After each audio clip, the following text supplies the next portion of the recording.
રક્ષાબંધનના પાવન પર્વની આજે ગુજરાતભરમાં ઉજવણી કરવામાં આવી રહી છે। ઘણા બધા એવા શહેરો છે કે જ્યાંથી લાગણીસભર દ્રશ્યો પણ સામે આવ્યા છે। બીજી તરફ ધાર્મિક તથા સામાજિક કાર્યક્રમોની પણ ઉજવણી કરવામાં આવી છે। ક્યાંક પરંપરાગત રીતે જનોઈ બદલવાની ધાર્મિક વિધિ યોજાય તો ક્યાંક જેલમાં બંધ બંદીવાનોને બહેનોએ રાખડી બાંધી લાગણીસભર ક્ષણો માણી હતી।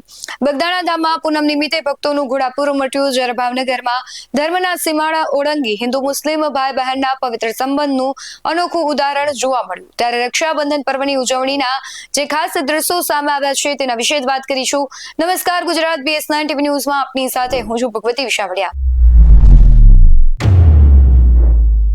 સૌથી પહેલા વાત કરીએ છોટાઉદેપુરના નસવાડીની તો રક્ષાબંધનના પાવન પર્વ નિમિત્તે નસવાડીમાં બ્રહ્મ સમાજ દ્વારા પરંપરાગત રીતે જનોઈ બદલવાની ધાર્મિક વિધિ યોજાઈ હતી। નસવાડીના રામનાથ મહાદેવ મંદિર અને ગાયત્રી મંદિર ખાતે યોજાયેલા ધાર્મિક કાર્યક્રમમાં વહેલી સવારથી જ શ્રદ્ધાળુઓની અવરજવર જોવા મળી। પંડિતો દ્વારા મંત્રોચ્ચાર સાથે પૂજા અર્ચના કરવામાં આવી હતી। ત્યારે લગભગ 3 કલાકની ધાર્મિક વિધિ બાદ બ્રાહ્મણ સમાજના લોકોએ પરંપરા મુજબ નવી જનોઈ ધારણ કરી હતી। આ ધાર્મિક પ્રસંગમાં બ્રહ્મ સમાજ ઉપરાંત અને સમાજના લોકો પણ ઉપસ્થિત રહ્યા હતા અને ધાર્મિક વિધિમાં જોડાયા હતા। જય સિયારામ। આજે રક્ષાબંધન એટલે પવિત્ર તહેવાર, શ્રાવણ માસ ને પૂનમ। આજ રોજ નસવાડીના રામનાથ મહાદેવ મંદિર ખાતે આજથી ને વર્ષોથી દર રક્ષાબંધનના દિવસે બધા બ્રાહ્મણ સમાજના મિત્રો, બધા બ્રાહ્મણો ભેગા થઈને દર વર્ષે અહીંયા આગળ યજ્ઞોપવિત બદલે છે। અમારા માટે આ પવિત્ર બળેવનો તહેવાર છે અને દર વર્ષે શ્રાવણ મહિનાની પૂનમના દિવસે એટલે કે રક્ષાબંધનના દિવસે બધા બ્રાહ્મણો અહીંયા આગળ ભેગા થઈને અમે આ રક્ષાબંધનનો ઉત્સવ જનોઈ બદલીને ઉજવીએ છીએ અને અમારી આ ઋષિઓ દ્વારા ચાલતી આ વર્ષોની જૂની પરંપરા છે। તાલુકાના કેટલા લોકો અહીંયા બ્રાહ્મણો આવે છે અને કેટલી જગ્યાઓ પર કાર્યક્રમો? તાલુકાના એટલે કે આ ઉત્સવ દરેક ગામમાં જ્યાં જ્યાં બ્રાહ્મણ સમાજ રહેતો હોય છે ત્યાં આગળ દરેક ગામની અંદર આ ઉત્સવ ઉજવાય છે અને નસવાડી ગામમાં પણ જેટલો બ્રાહ્મણ સમાજ છે, બ્રાહ્મણ સમાજના બધા આગેવાનો, મિત્રો, દરેક બ્રાહ્મણો આવીને અહીંયા આગળ યજ્ઞોપવિત બદલે છે। છોટાઉદેપુરના સબજેલની જો વાત કરવામાં આવે તો રક્ષાબંધનના પાવન પર્વ નિમિત્તે છોટાઉદેપુર સબજેલમાં અનોખી રીતે લાગણીસભર ઉજવણી કરવામાં આવી। પ્રજાપિતા બ્રહ્મકુમારી ઈશ્વરીય વિશ્વવિદ્યાલયના છોટાઉદેપુર સેન્ટરની બ્રહ્મકુમારી બહેનોએ જેલમાં રહેલા કાચા પાકા કામના બંદીવાનોને રાખડી બાંધી રક્ષાબંધન પર્વની ઉજવણી કરી હતી। બ્રહ્મકુમારી ડોક્ટર મોનિકા દીદી સહિત બહેનોએ બંદીવાનો તેમજ જેલ અધિક્ષક DK પરમાર, જેલ સ્ટાફને કુમકુમ તિલક કરી મોઢું મીઠું કરાવી રાખડી બાંધી હતી।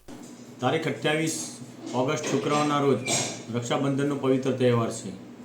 રક્ષાબંધનના પવિત્ર તહેવાર નિમિત્તે સરકારશ્રી દ્વારા રાજ્યની તમામ જેલોમાં રહેલા બંદીવાન ભાઈઓને રાખડી બાંધવા માટે પ્રજાપિતા બ્રહ્માકુમારી ઈશ્વરી વિશ્વવિદ્યાલયની મંજૂરી આપેલ છે।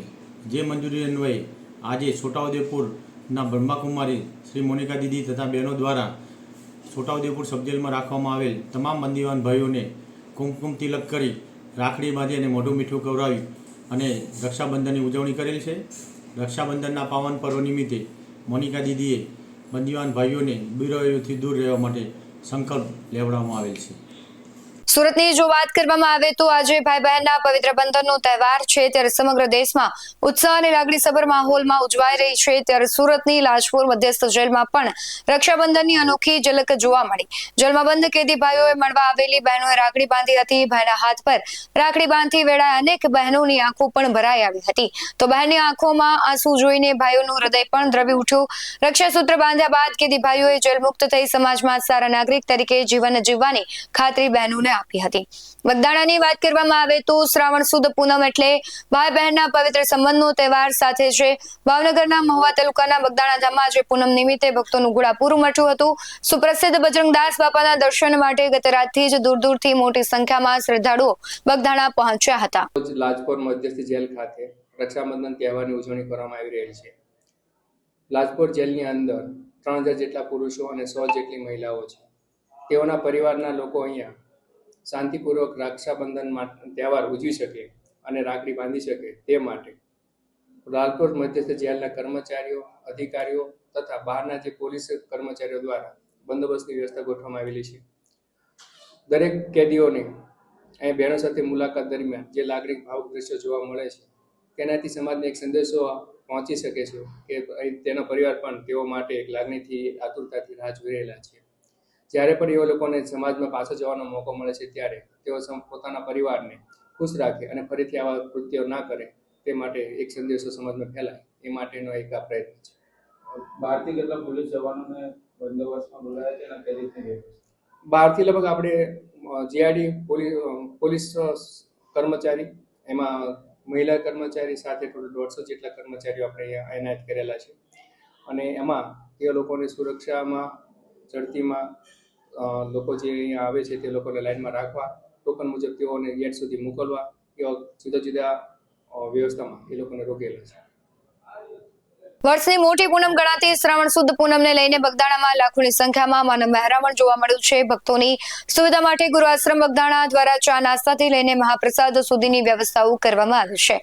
ભાવનગરની વાત કરવામાં આવે તો રક્ષાબંધનના પાવન પર્વે ભાવનગરમાં કોમી એકતા અને ભાઈચારાનું સુંદર ઉદાહરણ જોવા મળ્યું. ભાવનગરમાં રહેતા મુસ્લિમ પરિવારના અનવર ખાન પઠાણને આજે પણ તેમની હિન્દુ ધર્મની બહેન નયનાબેન માંડલા પરંપરાગત રીતે રાખડી બાંધી રક્ષાબંધનનું પર્વ ઉજવે છે. ખાસ રક્ષાબંધનના દિવસે મુંબઈથી નયનાબેન ભાવનગર આવી પહોંચ્યા હતા અને અનવર ખાન પઠાણને રાખડી બાંધી તેમની દીર્ઘાયુની કામના કરી હતી. અનવર ખાન પઠાણે પણ હિન્દુ બહેનને સગી બહેનની જેમ દરેક સુખ દુઃખમાં સાથ આપીને ભાઈ તરીકેની ફરજ નિભાવી છે. સમગ્ર ઘટનાઓ જે થઈ રહી છે, આજે જે પણ દ્રશ્યો સામે આવ્યા છે, પ્રતિક્રિયાઓ સામે આવે છે, તેના પર નજર કરીએ. મારું નામ અનવર ખાન પઠાણ છે. તમે વાત કરીએ તો જે પ્રકારે એક ધાર્મિક એકતા માહોલ સાથે તમે ભાઈ બહેનનો સંબંધ જાળવી રાખ્યો છે આજના સમયમાં પણ, શું કહે?